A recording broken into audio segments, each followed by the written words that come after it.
listening to 106.7, Wilmington's Big Talker, and my name is Paul Vallone. I am your host for Guns, Politics, and Freedom, where each Sunday at 5 p.m., as part of the Sunday Night Political Power Block, we give you the ammunition to better defend your gun rights.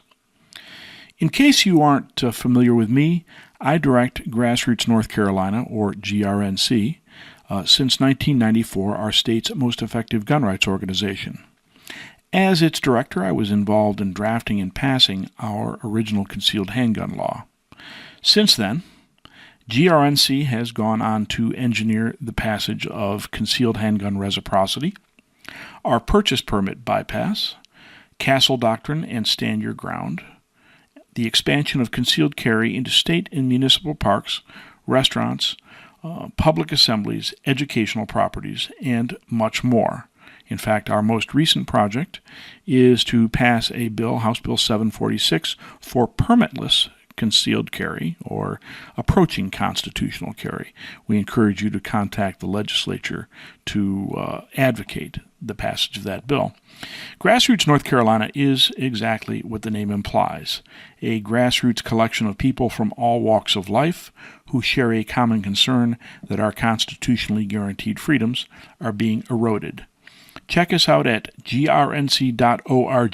That's grnc.org. Today's guest, later in the show, will be on Guns, Politics, and Freedom, will be Larry Pratt, the Executive Director of Gun Owners of America, the number 2 gun rights organization nationally, and, as Senator Rand Paul puts it, quote, the only no-compromise gun rights organization in Washington. Larry will join us shortly. I'm happy to say that it is also Larry Pratt and Gun Owners of America who gave us our start at Grassroots North Carolina as they trained us in legislative tactics back in the 1990s. But now on to recent topics. It ain't about bump fire stocks, folks. And if you think banning them will make gun control advocates go away, you are dead wrong. No, in the wake of the Las Vegas shootings, gun control advocates continue to exploit tragedy to pursue their preordained agenda to end the private ownership of firearms by American citizens. In fact, the gun banners are now at full-throated roar. The low-hanging fruit for gun control are undoubtedly the trigger enhancement mechanisms which gun ban advocates have stigmatized as so-called bump stocks. But it is patently obvious that the proposed bans on trigger mechanisms, such as the slide fire, bump fire, crank fire, or hyper fire, are just the most recent examples of what Sarah Brady once said of the Brady Act. She called it, and I quote, the nose of the camel under the tent. And, as Sarah said when she showcased the draconian Brady II legislation in the 1990s, which thankfully never became law, she said of Brady II, here is the rest of the camel. Now, in case you have any doubt about the real objectives of gun control advocates, let me remind you what House Minority Leader and former Speaker Nancy Pelosi recently said to a reporter at a news conference. And I quote, they're going to say, you give them the bump stock, it's going to be a slippery slope. I certainly hope so. That's what she said. I certainly hope so. She certainly hopes it will be a slippery slope. Then we have Representative Elizabeth Esty, a Democrat from Connecticut, who said, I became more convinced after every mass shooting that large-capacity magazines serve no other viable purpose but to maximize the loss of human life. There is simply no good reason why sportsmen and women need more than 10 rounds in a magazine. No sportsman or woman needs 30 rounds to kill a deer, as though the Second Amendment had anything to do with deer hunting. Meanwhile, the New York Times is calling for a full repeal of the Second Amendment, saying, and I quote, repealing the amendment may seem like a political mission impossible today, but in the era of same-sex marriage, it's worth recalling that most great causes began as improbable ones. And of course, Michael Moore, our old friend Michael Moore, is advocating a 28th Amendment to the Constitution, which would, predictably, repeal the Second Amendment. and most recently actresses Julianne Moore and Kyra Sedgwick have joined the fight for more gun control, presumably to keep their compatriot and sexual predator Harvey Weinstein from being shot by one of his victims. In Congress today, it's sort of a mixed bag. On one hand, the liberal Democrat base of the party is pressuring Democrats in Congress to push harder for gun control. And it isn't just Democrats calling for bans, especially on those evil bump stocks. In addition to the usual suspects, such as Senator Dianne Feinstein, we now have a bipartisan proposal from Representative Carlos Curbelo, Republican of Florida, and Seth Moulton, Democrat of Massachusetts in the U.S. House. Using the same vague language as the Feinstein proposal, the Republican-supported ban would include anything which increases the rate of fire of a semi-automatic rifle, including presumably muzzle compensators, trigger jobs, optical sights, and anything else which permits you to hit targets faster. And any number of Republicans have made conciliatory noises, saying they are willing to look at restrictions on so-called bump stocks. In fact, 20 members of the U.S. House from both parties are reportedly advocating this bill. On the other hand, Republican Speaker Paul Ryan appears to be backing away from a legislative solution in favor of regulation by the Bureau of Alcohol, Tobacco, Firearms, and Explosives, saying, and I quote, "We think a regulatory fix is the smartest, quickest fix."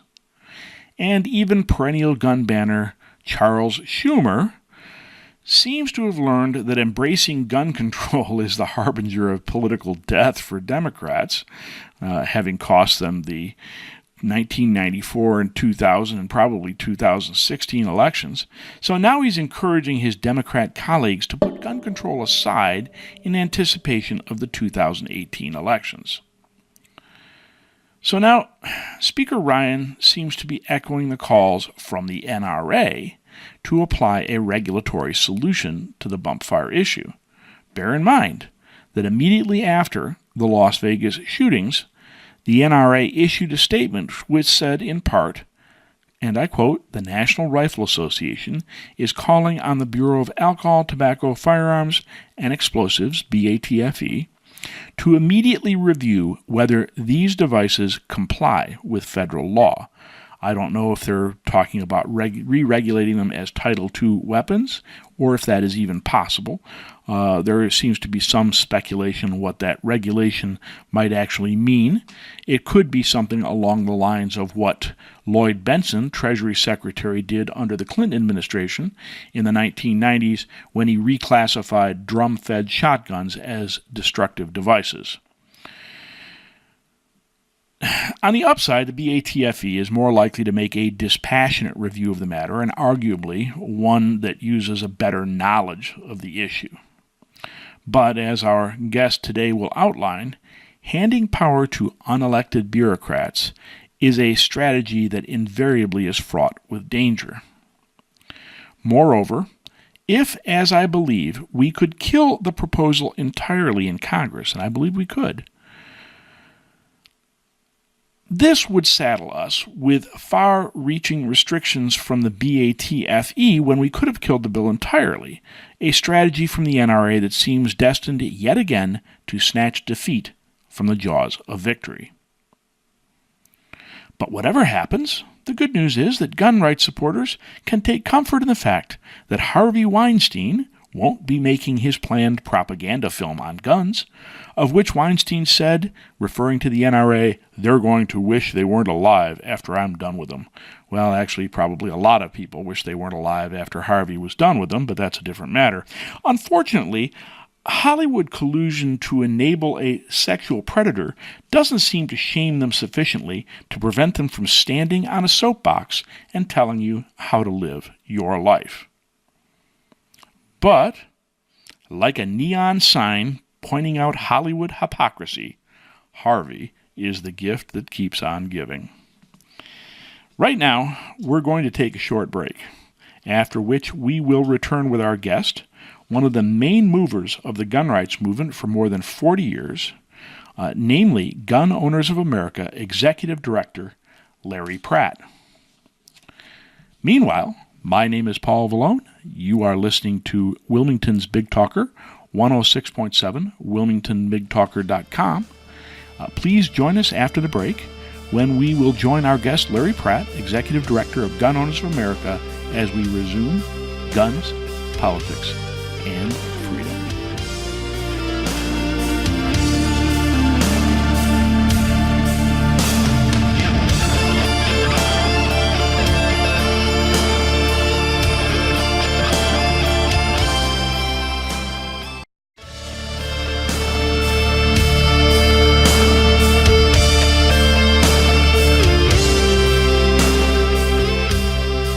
My name is Paul Vallone, and you are listening to Guns, Politics, and Freedom today on Wilmington's Big Talker, 106.7 wilmingtonbigtalker.com.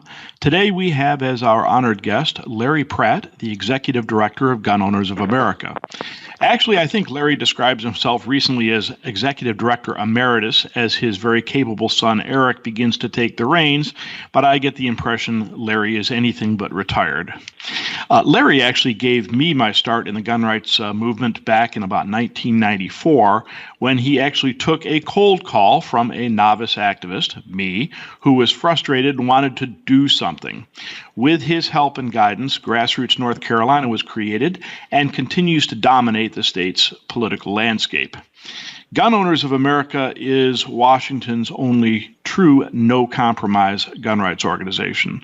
Larry has been its director since 1976, has served in the Virginia House of Delegates, and has served as a national figure on dozens, if not hundreds, of media outlets, including, as I recall, single-handedly dismantling Piers Morgan. Personally, I believe Larry was instrumental in driving Morgan back to gun-banning Britain, where he belongs. Welcome, Larry.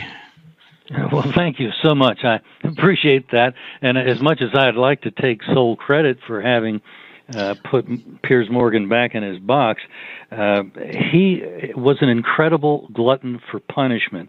And when I appeared, shortly after he had a number of other Second Amendment spokesmen, including Ted Nugent and Ben Shapiro, none of whom are exactly retiring inarticulate fellows, and they ate his lunch. I'm glad I was there first because I'm not sure I would have had much left to eat.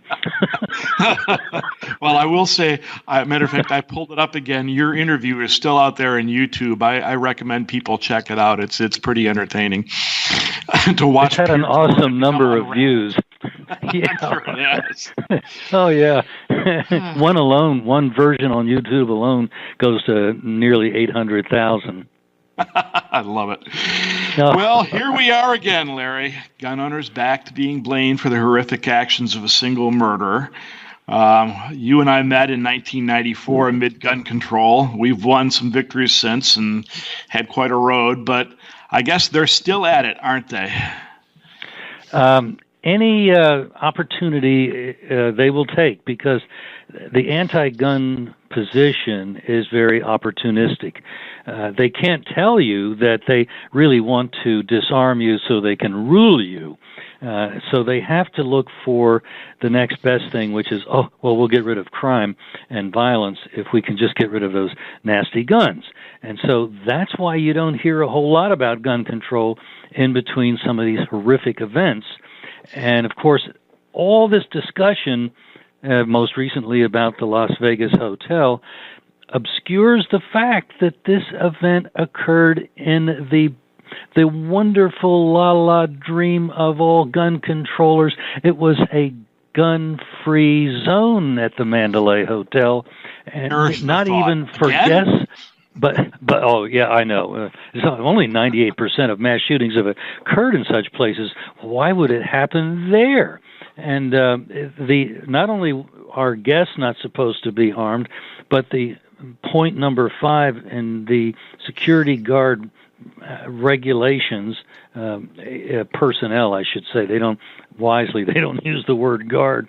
It specifically prohibits these personnel from having a gun, a knife, a pepper spray, and there's 3 or 4 other things that you might use to defend yourself somewhat effectively. None of those are permitted to these security personnel.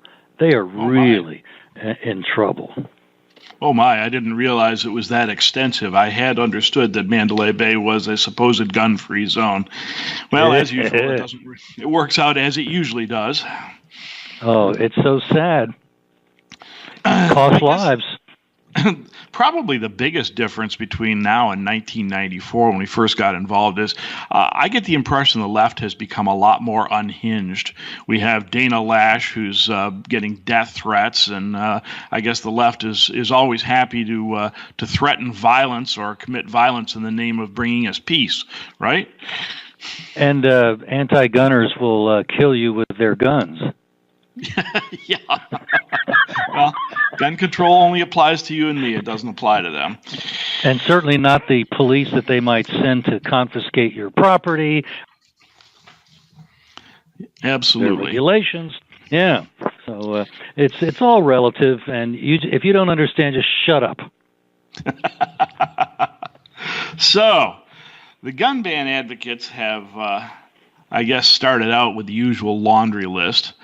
But they seem to have decided that the low-hanging fruit are systems like slide fire, crank fire, hyper fire, which the gun banners have neatly stigmatized as bump stocks. These systems were approved by the ATF in a letter in 2010, and I guess again in 2012, when the agent in charge, Rick Vasquez, described them as a goofy little doodad. But the language promoted by Dianne Feinstein in the Senate and the bipartisan proposal from Representatives Carlos Curbelo and Seth Moulton of Florida and Massachusetts, respectively, in the House, both these proposals do more than that, don't you think? Tell me what they would really do. Well, the way they've worded it, making the gun fire more rapidly or something like that, it can certainly be interpreted to mean any number, like a crank that you might put on the trigger guard and paddle that trigger more quickly. Frankly, I've done the same thing for nothing by just holding. It takes maybe a minute or so of practice, but then you get where you can just stick your finger out, your index finger within that area, and the gun will bounce off against your finger. And it doesn't take a whole lot of practice to get the hang of it. Not terribly accurate, but you can go brrr, with your finger. So I'm impressed. It seems to me that once we started talking about how fast a semi-automatic firearm should be allowed to fire, I mean, we're talking now about banning potentially dot sights or trigger jobs or muzzle compensators or anything that allows us to deliver rounds on target more quickly. It becomes a debate about not whether we should ban a firearm, but how quickly we should be allowed to shoot. Wouldn't you agree? It is, and I think we should make them, we should compel them to tell us how this will prevent people from making it go boom, boom, boom with their fingers, and how they can keep these dirtbags from doing what dirtbags do. And until they can give us that assurance, I think we're entitled to tell them to shut up. The Second Amendment is intended to protect me from people like you. I love it. Tell us how you really feel, Larry. Well, don't get me started. Now, the NRA came out with a statement, and they're being fairly roundly pilloried in the gun rights community for almost immediately going to a strategy I call preemptive concession. We use the same phrase here. Do you really? Okay. Absolutely. And that was one of the. I didn't actually learn that one from the guys you sent to train us, because everybody here should know that GOA back in the 1990s, they trained a lot of state level activists, and I was one of the beneficiaries of that training. Thank you very much.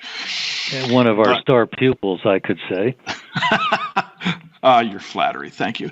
But anyway, so they tried preempted concession, but of course that never works because it never keeps the gun banners happy. That just gives them new loopholes to close as they, as they adopt. Indeed. And let's look at what Nancy Pelosi said. We want to ban the bump stock, and then it will go from there to the rest of the banning. That's not a direct quote, but that is very much an accurate rendition of what she said. This is in fact, she said, yes, of course, it's the beginning of the slippery slope, and I hope it is. Yep. So, I think when somebody said, "Oh, some could construe this as a slippery slope," she said, "I certainly hope so." Yeah, exactly. Yeah. So we're on record, guys. They're not here to negotiate over inches. They're here to negotiate over the whole enchilada. So what the NRA wants to do is, apparently, they want the BATF to go in and regulate these things rather than having Congress deal with it. I guess that saves now, let's see. the What political they're saying dimension, is, but what does that do? Tell me what that would actually entail and what the dangers are of having BATF regulate that. well, it's an interesting position for a pro-Second Amendment group to take, because they're saying that an agency which has no constitutional legitimacy should make a determination on an unconstitutional regulation or an unconstitutional law. Really? How many compoundings of unconstitutional and non-constitutional do we allow before at some point we say, fellers, we're back at Lexington Green? I love it. I'm going to pick this up after the break. Right now, you're listening to Guns, Politics, and Freedom on Wilmington's Big Talker. And my name is Paul Vallone. We will rejoin Larry Pratt of Gun Owners of America in just a moment.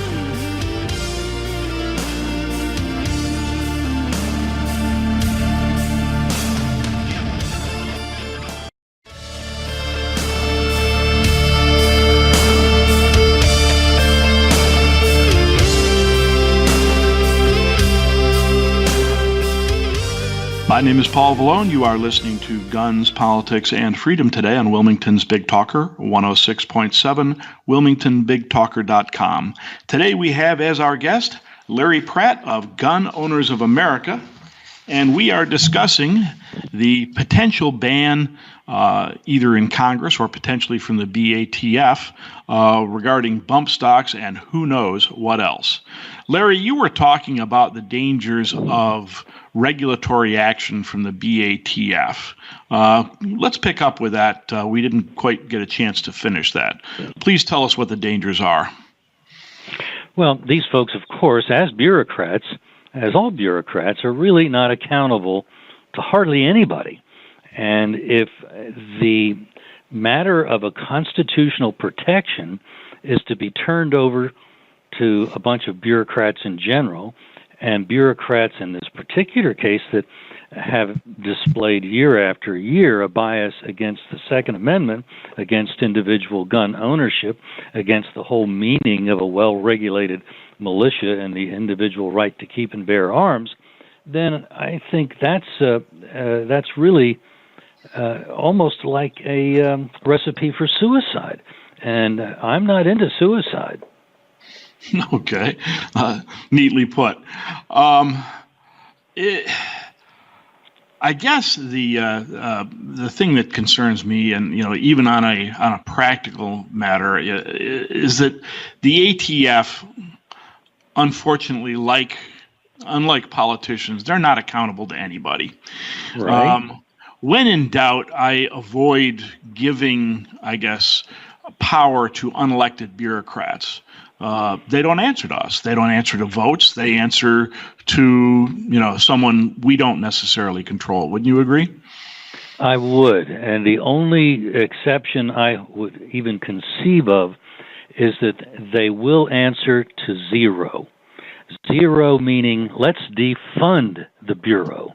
Let's defund a number of other things, like the BLM that doesn't like armed people on land that supposedly belongs to the people themselves. But the zero would be one way of just getting rid of the ATF. You'd still have the law on the books, and that should be dealt with eventually. But frankly, I would like to see them realize what it's like. Oh, you're going to continue working as a volunteer? I've never seen that in Washington. Yeah, I have a feeling altruism is not widely known there. It's not part of the worldview, baby. Copy that. So let me tell you, I went out to dinner last weekend with, I guess, what you could call people who were moderate gun owners. Okay, USPSA shooters, people who owned all sorts of firearms, and they were quite in favor of banning bump stocks, as the media wants to call them. Why should they care? I mean, and we're going to get a lot of this. I mean, it's the same people who in 1994 said, well, they're not going to ban my shotgun, so who needs those nasty old, quote, assault weapons? Why should Joe Average gun owner be concerned about this particular issue? Well, let me just start by saying that a statement like that indicates that they own guns, likely as not, as a hobby. They may look at them as a possible self-defense tool if somebody breaks in their house, but basically it's a hobby. And so one of the phrases that's likely coming out of their mouth is, who needs something like the bump fire? Well, in fact, I've gone for quite a few years without ever having owned a bump fire.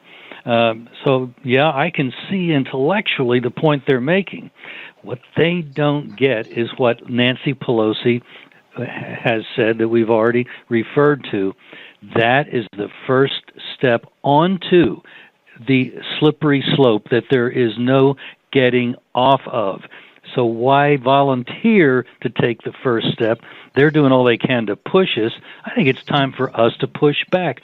Instead of talking about banning a bump fire, why don't we talk about getting rid of the ATF? Why don't we talk about getting rid of the Gun Control Act of 1968? Why don't we talk about getting rid of background checks? They don't reduce crime. That's becoming increasingly clear from studies that are being published. All it does is, I'm convinced of this, and I can't really prove it, but it gives the government a chance to do what the government does very well, lie to us and break the law. They're prohibited from keeping a record of who has a gun from the background checks, and if you believe they haven't kept a record of that, bless your heart. It's funny, I had that argument with Gary Kleck a few years back. And I mean, Gary did some of the really seminal research on defensive gun uses, but at his heart, he's a liberal. Right. And so he has no problem with so-called universal background checks, wherein, of course, the opposition is going to try and register every transaction, private transactions as well as those from a dealer, with the National Instant Check System, with the hope of turning that into a national gun registry. And what I tried to get Gary to believe, and I never could actually get him to fully acknowledge this, was anybody who doesn't think NICS can't be a gun registry should know it already has been. You remember as well as I do that Janet Reno was retaining the transaction records in violation of the Brady Law. Would you not agree? Indeed she was, and we've also heard of studies that are being conducted of people that have bought guns, say, for the last 3 months or so. Really? I thought you could only keep it till the end of the day. Yeah, now that you mention it, there was something about the terrorist watch list, and there was a study of supposedly the number of people who bought guns that were on the terrorist watch list. And I'm going, how do you know that unless you retain the transaction records, right? And the terrorist watch list should be done away with right away if they're going to use it as a predicate for gun control. There's not one scintilla of due process. Now, if a cop wants to keep an eye on somebody because he thinks he has reasonable suspicion, that's one thing. But to say that you're going to deny civil liberties protected by the Constitution because of that unverified, unproven suspicion, Not in my America, I hope. Yeah, it's interesting, and we've made precisely that point because our then Attorney General, unfortunately now Governor Roy Cooper, came out in favor of dumping, of banning gun sales to people on this so-called terrorist watch list. There are actually a couple of different lists, one of which is large enough to include, I guess, several million people, and there's a whole bunch of terrorists running around loose. Apparently, and people with similar names, but unfortunately, this is something that it's very difficult to convince Joe average conservative gun owner. Well, why not ban? These people are terrorists, right? But as you correctly point out, it is the utter absence of due process under the Fifth Amendment. It's obscene. If it were only used for what the name implies, keeping an eye on, that's fine. That's what law enforcement is supposed to do. They get reasonable hunches, and within the limits of the law, they follow up on those hunches. I'm all for that. That's what helps keep us safe. And they can keep me safe once they get to the scene of the crime. And in the meantime, thank you. I'll try to keep myself safe. Mm-hmm. Yep. Well, unfortunately, as I say, the problem we have is that we have gun owners buying into some of these arguments, and I'm not necessarily sure how to go about educating them, and I know educating is not necessarily an effective tool for political action. One thing our conversation has brought to my mind the suggestion that we ask these people that I don't think they've really thought it through. They're assuming that the government is an innocent entity. Forget Lois Lerner, for example, and her IRS scandal and how she used that privileged information illegally as a political tool. And just, what would they think if some cop didn't like the way they mouthed off at a traffic stop and didn't even think he could write them a ticket? But by golly, I'm going to teach that smart aleck a thing or two. And he goes back to his computer in the car and he reports Joe Blow to the terrorist watch list. That'll teach him. Yeah, that's pretty Orwellian, isn't it? And how do you defend against that? And if that watch list can be used in such an expansive way, why stop with guns? Why not? But it certainly could put the hammer on a lot of gun owners. Indeed, it could. We're going to take a break right now, and we'll be back shortly to discuss more about the pending ban in Congress, or maybe from the ATF. Right now, you are listening to Guns, Politics, and Freedom on Wilmington's Big Talker, 106.7 WilmingtonBigTalker.com. Please join us after the break when we resume Guns, Politics, and Freedom.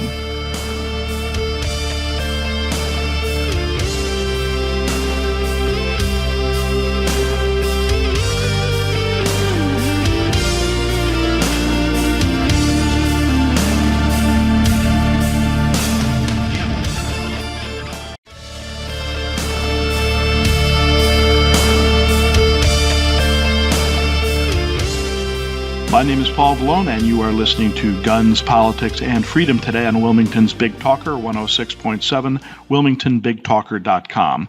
Today we have as our guest Larry Pratt, the Executive Director of Gun Owners of America. We are discussing the potential ban on bump fire stocks and potentially other devices. Now, Larry, we talked a little bit about the NRA and their position on some of this stuff. How would you characterize their response to this, to the latest gun control debacle? Well, within, if I'm not mistaken, 3 to 4 days, 4 days max, I'm pretty sure, they had offered to have the Congress have at the bump fire regulation, or excuse me, to have the ATF take another look at it. And it's as if they were making a preemptive concession. That, well, yes, there seems to be a problem here, and we'll have some experts take a look at it. Wait a minute. The right of the people to keep and bear arms shall not be infringed. That means, really, the government which is to be regulated by the Second Amendment, should have nothing to say about how the people choose to operate within the bounds of the Second Amendment. It's not up to the government to say, you can't have this kind of gun, that kind of accessory. No, excuse me. We're regulating you, baby, with a Second Amendment. So get back in your seat and be quiet. Yet it always seems that, actually, who was it? Vin Saprinowicz, the columnist for in Las Vegas, ironically enough, who called the NRA the world's largest gun control organization, because oftentimes it seems to me that they are behind the concession, the compromise, if you will, that gives us a gun law, the compromise for the so-called the Brady Act, the compromise for the so-called assault weapon ban. And they did the same thing. Involved. Go ahead. And they did the same thing after Sandy Hook, and they offered these same kinds of preemptive concessions. And by the grace of God, we were able, because Gun Owners of America and groups like you all were adamant in saying to the legislators no, and by one vote in the U.S. Senate, we were able to block post-Sandy Hook gun control legislation. But the NRA and actually one of their allies, the Second Amendment Foundation, had supported that legislation. The idea that it seems to be that if we just give the wolf grandma's finger, that'll satisfy his appetite. And you know what? All that's going to do is feed the appetite. It's going to make it worse. I know I'm getting boring. Nancy Pelosi told us she hopes this will be the slippery slope.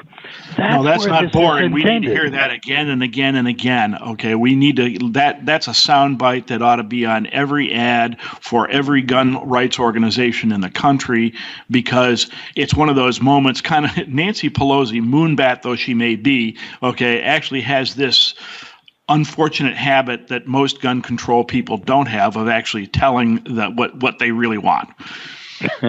That's right. And she laid it out. And of course, for those of us who've been defending the Second Amendment, that's no surprise, because we know that bump stocks, this is probably the first one in recorded history that's ever been used.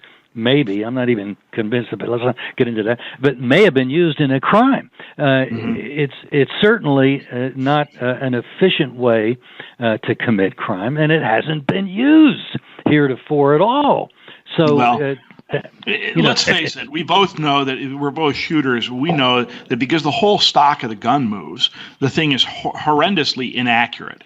The only thing that a bump stock could potentially be useful for is shooting down from the 32nd floor into an unending mass of humanity whom you can't miss. It's unlikely to be a hazard under any other circumstance. Would you agree?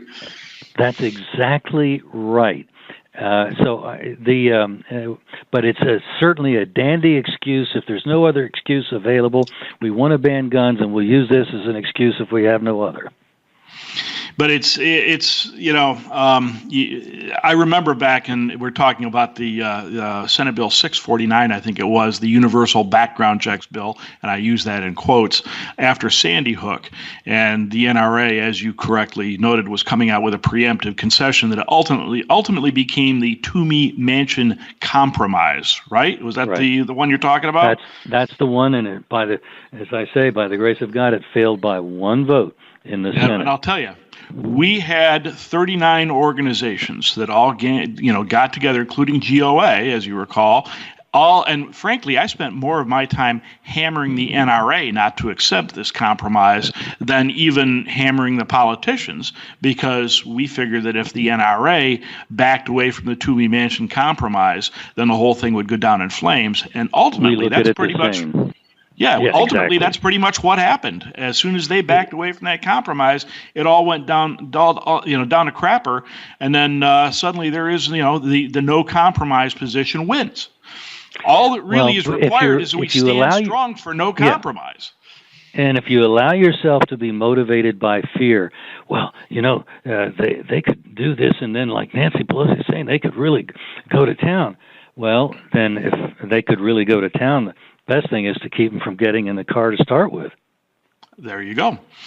Now, we were talking about NRA compromise. We got about 3 minutes left here. One particular compromise that we were just talking about recently was the supporting of a wrong candidate. You want to tell us about that? Well, many times the NRA and Gun Owners of America have been on opposite sides endorsing different candidates in the same race. In the vacancy in Alabama created in the U.S. Senate by the appointment of Jeff Sessions to Attorney General, there was a Republican primary. And I mean, it was a free-for-all. Then there was a runoff because nobody could, and that many candidates could even get a majority. And the last two was the Washington insider who had been appointed to be Senator, Luther Strange, and Roy Moore, who is a populist, a judge, and someone who has demonstrated throughout his public career that he has a titanium backbone. And the voters of Alabama said, more than ever before, we're looking for titanium. We've voted for him twice before, and the establishment has used little underhanded tricks to toss him out of office. Well, we're putting him back in again. And that's exactly what the people of Alabama did. Jury nullification at the ballot box, huh? So what do you think that's nullification. Yeah, there you go. Establishment nullification. So what do you think is going to happen once he assumes office? Can we expect to see any differences? I think maybe. It does look as if he's going to make it to Washington. He's maintaining a pretty healthy margin in the polling. And if he indeed gets to Washington, there's one thing that I know. I've had the privilege of knowing Roy Moore somewhat over the years, and he just doesn't play well with other children. If the children want to go and rob the candy store, not only will he not go along with it, he's going to do everything he can to stop it. Now, the rules of the Senate are such that a guy like Moore can do a lot to stop the robbing of the candy store, whatever that might be on any given day. And so the worst nightmare of Mitch McConnell is probably on his way to Washington. And by the way, Roy Moore ran openly against Mitch McConnell. Luther Strange was endorsed by Mitch McConnell. He ran against both of them. Love it. Absolutely love it. This is going to be quite an anti-establishment year, and I think of the 2018 elections. From your lips to God's ears. Yes, from your lips to God's ears, may it be such a year. And it looks as if maybe with people like Steve Bannon in the catbird seat, candidates who are willing to challenge the establishment and have a credible resume to establish that credential, they're likely to get support because increasingly the money that was wasted on the Luther Strange campaign is not likely, from what we're reading, to be as readily available to the Mitch McConnell establishment to support other establishment lockstep marching type candidates. So they're not likely to have as much money. And if there's any kind of populist support groundswell that continues that we saw in Alabama, it may not even matter how much money they have. Roy Moore was outspent something like 30-1. It was really impressive. I exaggerate. 30 million to 3. It was only about 10-1. It's always a happy thing to when that occurs. Listen, we're going to have to wrap it up. We are running out of time. I'd love to have another whole day for this. I'll have you back on if that's all right with you, Larry. Look forward to it. Meantime, folks can find us at gunowners.org. Gunowners.org. I strongly recommend that you join this organization. They are the true no-compromise gun rights organization in Washington and have been for many, many years. Meanwhile, my name is Paul Vallone, and you have been listening to Guns, Politics, and Freedom on Wilmington's Big Talker, and where each Sunday at 5 p.m., as part of the Sunday Night Political Power Block, we give you the ammunition to better defend your gun rights. Please join us again Sunday at 5.